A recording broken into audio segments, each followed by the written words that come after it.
반갑습니다. 대기업 시청자 여러분들 그리고 종공당 바이오 주주님들 이 종공당 바이오 같은 경우 이번 실적 발표가 크게 모멘텀이 되면서 드디어 빛을 보는 게 아닌가라고 우리가 해석해 볼 수 있을 것 같은데요. 2021년부터 실적 부분이 굉장히 좀 아쉬웠습니다. 하지만 흑자로 전환됐다라는 부분이 굉장히 큰 키포인트가 아닐까라고 해석할 수 있을 것 같은데요. 현재 주목해야 될 임상 3상 승인 모멘텀과 그리고 추가적으로 나아가고 있는 이 신사업에 있어서 경쟁력도 갖추고 있는 만큼 이 종근당 바이오가 추가적으로 좋은 모습 나타내주지 않을까라고 해석할 수 있을 것 같습니다.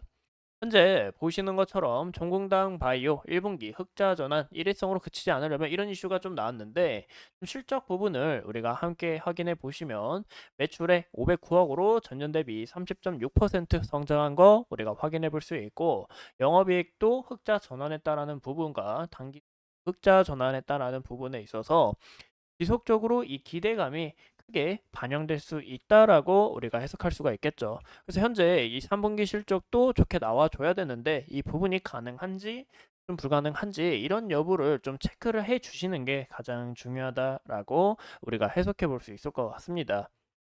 현재 종국당 바이오의 과거의 실적들을 보면 매출액은 서서히 올라가곤 있지만 영업이익과 단기순이익 지속적인 적자폭 우리가 해석해 볼 수 있는데요. 현재 이 종국당 바이오 같은 경우 원료 의약품 매출이 83.5% 비중으로 굉장히 높습니다. 근데 이 부분이 글로벌 경쟁으로 봤을 때 이 제조 원가, 이 경쟁 구도 이런 부분이 좀 개편이 돼 줘야 되는데 이런 부분이 좀 어렵다 보니까 현재 이런 실적에서도 좀 아쉬운 면모를 나타냈다라고 우리가 해석할 수 있을 것 같은데요. 현재 완제 사업 축소를 하고 또 OEM 사업으로 전환을 하고 구조 조정을 통해서 또 원가를 낮출 만한 이 원재료를 대안하다 보니까 현재 이 실적 부분이 크게 개선이 됐다라고 말씀을 드리고 싶어요. 그래서 우리가 주목해야 되는 것은 보시는 것처럼 1분기 실적부터 흑자 전환이 됐고 2분기까지 흑자 전환이 되면서 3분기엔 어떻게 반영됐는지 그런 여부를 우리가 측정하는 게 가장 중요하다라고 해석해 볼 수 있고 이런 성장세가 앞으로 좀 더 가셔야 되지 않을까라고 저는 생각을 하고 있는데요. 그 이유가 이 종근당 바이오가 프로바이오틱스의 건강기능식품사의 이 원스톱 CDMO 이 서비스사입니다. 현재 이 세포는 그리고 원료의약품, 완제의약품까지 위탁 생산이 가능한데 현재 이 누적 계약 수주만 해도 15건으로 지속적으로 여기에 대한 부분 늘어날 수 있고 실적 부분도 올라갈 수 있다. 좋은 움직임 나타낼 수 있다라고 우리가 해석해 볼 수 있을 것 같아요. 현재 이 보툴리눔 톡신과 그리고 마이크로바이오 진출을 좀 앞두고 있는데 이제 보툴리눔 톡신 같은 경우 현재 이 신사업으로서 현재 출시가 곧 임박합니다.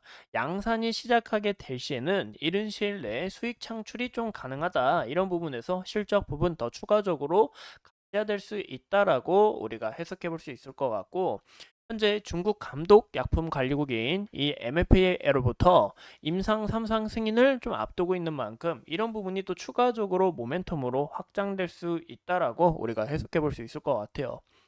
현재 임상 3상 같은 경우 이 기존 원료 의약품 사업과 보툴리눔 톡신 사업 부분을 강화를 해가지고 여기서도 흑자로 유지를 하겠다. 더 추가적으로 우리가 나아가겠다라는 움직임 보여줄 수 있다라고 말씀을 드리고 싶습니다.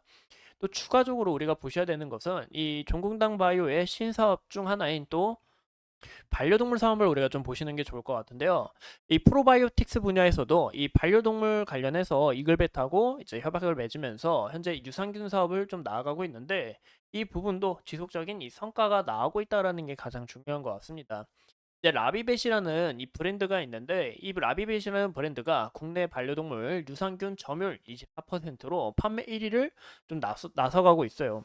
이제 저도 이 유산균 관련해서 이제 저희 집 강아지한테 좀 먹여보니까 이제 이 참, 정말 이 배변도 많이 누고 현재 이 동물 관련해서는 이제 좀 여기에 대한 이 수요도 많고 여기에 대한 성장세가 기대가 된 만큼 현재 이 반려동물 헬스케어 사업 분야에서도 현재 이 종궁당 바이오가 글로벌 죄송합니다 이 국내 1위를 차지하면서 좋은 움직임 지속적으로 보여주고 있다라는 게 가장 중요하다라고 우리가 해석해 볼 수 있을 것 같아요.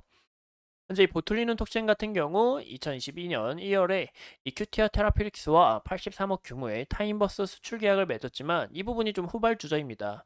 하지만 우리가 이런 부분 왜 눈여겨보셔야 되냐면 보톨리눔 톡신 같은 경우 현재 이 K 화장품에 대한 수요가 급증하면서 여기에 대한 기대감 그리고 중국 시장에 대한 연결성이 있기 때문에 우리가 추가적으로 좋은 움직임 기대해 볼 수 있다라고 우리가 해석할 수 있을 것 같고 또 무엇보다 이 자체 생산 능력을 구축했기 때문에 충북 오송공장 등 연간 600만 바이알이 생산이 가능하면서 이런 부분에서 이 경쟁력으로 가격 경쟁력으로 또 나아갈 수 있기 때문에 우리가 이런 기대감들 지속적으로 눈여겨 보시는 게 가장 중요하다라고 우리가 해석해 볼 수 있을 것 같아요. 현재 이 종궁당 바이오의 차트 현황을 우리가 함께 보신다면 이 보시는 것처럼 차트를 좀 크게 봤을 때 아직 이 상단 부분에 매물이 좀 많이 남아 있기 때문에 이런 부분이 지속적으로 소화하는 과정을 거치게 된다면은 또 주가 하락 부분에 있어서 지속적인 이 매도세로 인해서 좀 크게 조정을 받을 수 있다라는 거 우리가 좀 확인하시면 좋을 것 같은데요. 현재 이 지속적인 하향 추세에서 또 지속적인 이 박스권 내에서 이렇게 강하게 돌파했다라는 움직임이 굉장히 크게 좀 모멘텀으로 작용하지 않을까라고 우리가 해석해 볼 수 있을 것 같습니다. 현재 보시는 것처럼 이 장기 평선 241선과 구름대 강하게 돌파를 해줬고 우리가 앞으로 좀 주목하셔야 되는 것은 어느 정도 이 손절 물량이나 이 매도세가 이어지면서 조정을 받을 수는 있지만 현재 이런 부분이 지속적으로 이루어질 수 있는지 그 여부를 좀 체크하시는 게 좋을 것 같고 현재 주봉상 움직임을 봤을 때 121선과 구름대 돌파하면서 어느 정도 이 상승 추세에 있어서 아니 하락 추세에 있어서 좀 전환을 하려고 하는 이런 움직임을 우리가 좀 눈여겨 볼 수 있다라고 말씀을 드리고 싶습니다. 현재 이로는 이 장기 평선 보시죠. 241선, 481선이 앞두고 있는데 현재 이 구간 딱 여기에 대한 저항 라인이 있다라는 거 우리가 확인해 볼 수 있을 것 같아요. 매물 라인 겹쳐 있는 만큼. 그래서 현재 이 구간까지 잘 소화하면서 추가적으로 이 구간까지 좀 움직여주는 이런 움직임이 가장 중요하다라고 우리가 볼 수 있을 것 같고 만약에 이 구간 지속적으로 소화하면서 추가적으로 올리게 된다면은 또 위로 돌파하려고 하는 이런 강한 움직임 우리가 기대해 볼 수 있지 않을까 정말 이 상승 추세 전환에 있어서 크게 좀 나아갈 수 있지 않을까라고 우리가 해석해 볼 수 있을 것 같습니다. 그래서 현재 부분에서는 아까 말씀드린 것처럼 주봉상 이 움직임을 봤을 때 이 구간의 지지 라인 우리가 확인해 주시면 좋을 것 같고 이 구간 만약에 이탈이 나오게 될 시 여기에 대한 241선 지지를 받으면서 추가적으로 매물 소화하면서 움직임이 나올 수 있는지 그런 여부를 우리가 좀 체크를 하시는 게 가장 중요하지 않을까라고 말씀을 드리고 싶습니다. 이상 이 종궁당 바이오에 대해서 함께 알아봤고 앞으로 추가적인 이슈들 여러분들과 함께 하면서 좋은 이슈들로 찾아뵙도록 하겠습니다. 오늘도 소중한 시간 내서 영상 시청해 주신 점 감사합니다.